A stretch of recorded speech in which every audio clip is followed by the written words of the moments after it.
우리아의 처가 그 남편 우리아의 죽었음을 듣고 호곡하니라. 그 장사를 마침에 다윗이 보내어 저를 궁으로 데려오니 저가 그 처가 되어 아들을 낳으니라. 다윗의 소위가 여호와 보시기에 악하였더라. 여호와께서 나단을 다윗에게 보내시니 와서 저에게 이르되 한 성에 두 사람이 있는데 하나는 부하고 하나는 가난하니 그 부한 자는 양과 소가 심이 많으나 가난한 자는 아무것도 없고 자기가 사서 기르는 작은 암양 새끼 하나뿐이라. 그 암양 새끼는 저와 저의 자식과 함께 있어 자라며 저의 먹는 것을 먹으며 저의 잔에서 마시며 저의 품에 누움으로 저에게는 딸처럼 되었거늘 어떤 행인이 그 부자에게 오매 부자가 자기의 양과 소를 아껴 자기에게 온 행인을 위하여 잡지 아니하고 가난한 사람의 양 새끼를 빼앗아다가 자기에게 온 사람을 위하여 잡았나이다. 다윗이 그 사람을 크게 노하여 나단에게 이르되 여호와의 사심을 가리켜 맹세하노니 이 일을 행한 사람은 마땅히 죽을 자라. 저가 불쌍히 여기지 않고 이 일을 행하였으니 그 양 새끼를 4배나 갚아주어야 하리라.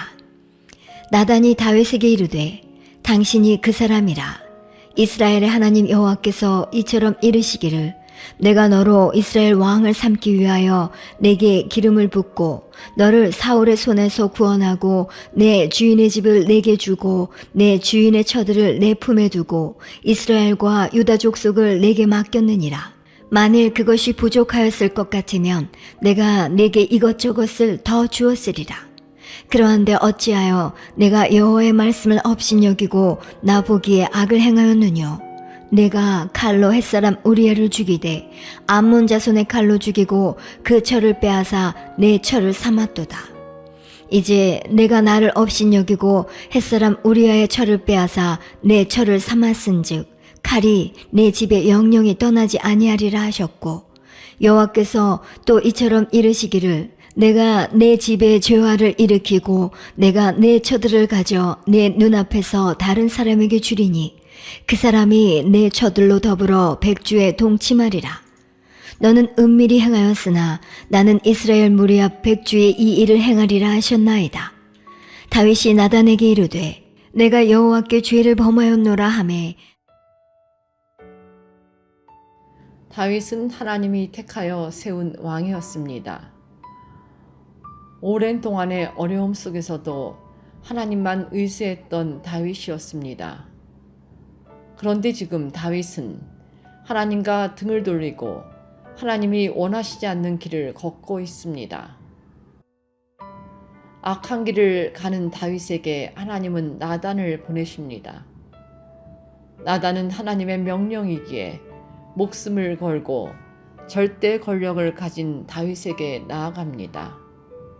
이것은 하나님이 다윗에게 거는 마지막 희망이었습니다. 나단이 말합니다. 부자는 한 행인이 자기 집에 찾아왔을 때 자신의 양이 아까워 한 마리밖에 없는 가난한 집에서 양을 빼앗아 행인을 대접하였다고 말합니다. 이 이야기를 들은 다윗은 노하여 나단에게 말합니다. 가난한 자에게서 한 마리밖에 없는 양을 빼앗은 부자는 마땅히 죽어야 한다고. 그것도 율법에 어긋나는 일이라고. 다윗은 죄를 행하면서도 자신이 죄의 한가운데 있다는 것을 몰랐습니다. 죄는 이렇게 자신이 죄를 지으면서도 죄짓고 있음을 모르게 합니다. 나단은 말합니다. 그 사람이 바로 당신 다윗이라고. 이어서 나단은 다윗에게 하나님의 말씀을 전합니다. 하나님의 말씀의 내용은 다음과 같았습니다.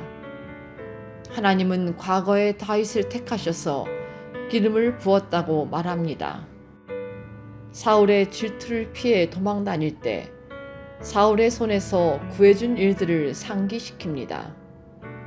그동안 하나님이 도와주셨던 일들을 말해줍니다. 만일 다윗이 이러한 하나님의 인도하심을 잊지 않고 있었다면 죄에 빠지지 않았을 것입니다. 그런데 다윗은 잊었습니다. 우리가 죄에 빠지지 않기 위해서는 하나님이 인생길에 베풀어준 은혜를 잊지 않는 것입니다. 모든 것이 하나님의 은혜라 고백했던 다윗이 그것을 잊어버리는 순간 그 자리에 죄가 들어온 것입니다. 다윗의 한 행동은 하나님의 말씀을 업신여긴 것입니다. 아니, 하나님을 업신여긴 것입니다. 하나님은 자신을 업신여기는 죄를 그냥 지나치지 않습니다. 그래도 하나님은 다윗에게 마지막 희망을 버리지 않았습니다. 그래서 나단을 보낸 것입니다. 하나님의 말씀이 들려질 때 그것을 깨달으면 은혜입니다. 하나님은 자신의 죄를 인정하는 다윗을 보며 하나님의 형상마저 버리지 않은 다윗을 용서하십니다. 그러나 죄의 대가는 받아야 했습니다. 자신의 죄를 안다면 덮으려 하지 말고 고백해야 합니다. 그러면 하나님은 용서하십니다. 그러나 그 죄를 덮으려고 하면 그 죄는 더 큰 죄로 발전됩니다. 그러면 하나님과의 관계도 끝납니다. 하나님의 은혜도 떠납니다. 다윗의 모습을 바라보셨지요? 우리 모두 다윗의 죄를 바라보면서 우리 자신의 모습도 돌아봅시다.